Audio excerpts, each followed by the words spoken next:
Class 10 basic math sample paper 2023 के question number 23 के solution में हम पहुंच चुके हैं। अगर आपने इसे प्रीवियस वीडियो अभी तक नहीं देखा, साथ ही साथ आने वाले वीडियोस का सॉल्यूशन देखना चाहते हो तो कंप्लीट प्लेलिस्ट का लिंक मिलेगा आपको डिस्क्रिप्शन में। क्वेश्चन नंबर 23 क्या है? टू कॉन्सेंट्रिक सर्कल, दो कॉन्सेंट्रिक सर्कल है, यानी कि सर्कल के अंदर एक और सर्कल, ठीक है।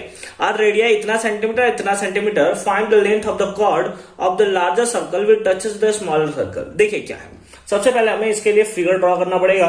लेट अस सपोज ये हमारा जो है वो एक सर्कल है ना, ये हमारा एक सर्कल है और उसके अंदर एक और सर्कल है, क्योंकि हमें दिया है दो कॉन्सेंट्रिक सर्कल। दो कॉन्सेंट्रिक सर्कल के बारे में बात हो रहा है। ये हो गया इसका सेंटर, ठीक है। इस सेंटर को लेट अस सपोज हम लोग बोल देते हैं कि ये हमारा सेंटर कौन सा है, ओ है। फिर क्या है, to concentric circle of radius 5 centimetre.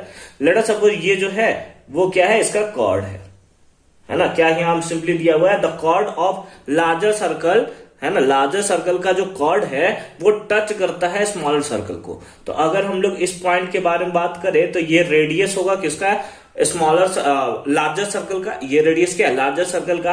और अगर बात करें तो ये वाला पॉइंट कौन सा होगा, दैट इज ये होगा रेडियस ऑफ स्मॉलर सर्कल, ठीक है। तो लार्जर सर्कल का रेडियस कितना है, 5 सेंटीमीटर। तो इसको सिंपली हम लोग लिख देंगे कितना, दैट इज 5 सेंटीमीटर। कितना, 5 सेंटीमीटर। और स्मॉलर सर्कल का रेडियस कितना है, इतना, ये है। तो इसको हम लोग सिंपली लिख देंगे कितना, 3 सेंटीमीटर। कितना लिख देंगे, 3 सेंटीमीटर। ये कॉर्ड हम लोग ले लेते हैं कि ये हमारा ए है, ये बी है, और इस पॉइंट को हम लोग लेते हैं एम है। और ये क्या है, यहाँ पे परपेंडिकुलर सिंपली होगा, क्योंकि हमने पढ़ रखा है कि जो सेंटर से लाइन आता है कॉर्ड पे, या सिंपली जो रेडियस होता है वो कॉर्ड पे 90 डिग्री का एंगल बनाता है। तो हमें क्या चाहिए, लेंथ ऑफ द कॉर्ड यानी ए बी चाहिए, ए बी चाहिए। तो अगर किसी तरीके से हम लोग ए एम फाइंड आउट कर ले, और कैसे फाइंड आउट करेंगे, हम लोग पाइथागोरस थ्योरम के अकॉर्डिंग फाइंड आउट कर लेंगे।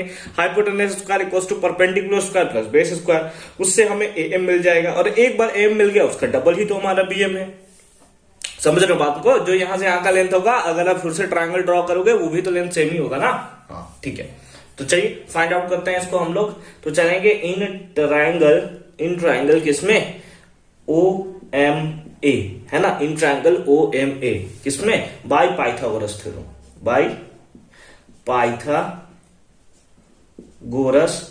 थ्योरम, है ना। पाइथागोरस थ्योरम से सिंपली हम लोग चलेंगे। हाइपोटेनस कौन दिख रहा है, यही हमारा हाइपोटेनस है ओ ए। तो हमने लिख लिया hypotenuse square is equals to perpendicular square यानी कि ओ एम का स्क्वायर प्लस बेस स्क्वायर यानी कि ए एम का स्क्वायर। ये हो गया हमारा ओ ए। ओ ए कितना है, दैट इज 5। तो हमने सिंपली लिख लिया 5 का square is equals to O M. O M कितना है, 3। तो हमने कर लिया 3 का square is equals to plus A M का स्क्वायर, प्लस ए एम का स्क्वायर, ठीक है। 5 का स्क्वायर कितना हो गया, 25 इज इक्वल्स टू 3 का स्क्वायर 9 प्लस ए एम का स्क्वायर, ठीक है। ये माइनस में आ जाएगा तो 25 minus 9 that is 16 equals to कितना आ जाएगा, ए एम का स्क्वायर। तो सिंपली ए एम कितना आ जाएगा, ए एम आ जाएगा रूट अंडर 16। तो इस बेसिस पे आप ए एम को बोल सकते हो रूट अंडर 16 है। तो 16 किसका रूट होगा, रूट से बाहर निकलता है सर तो प्लस -4 में बाहर निकलता है, क्योंकि ये लेंथ है और लेंथ कभी नेगेटिव नहीं होता। इसका मतलब ए एम कितना होगा, 4 सेंटीमीटर। ए एम कितना होगा, 4 सेंटीमीटर। तो हेंस में हम लोग लिख सकते हैं, क्या लिख सकते हैं कि हमें क्या चाहिए, कॉर्ड चाहिए। तो हेंस में लिख सकते हैं कि ए बी जो होगा वो ट्वाइस ऑफ ए एम होगा।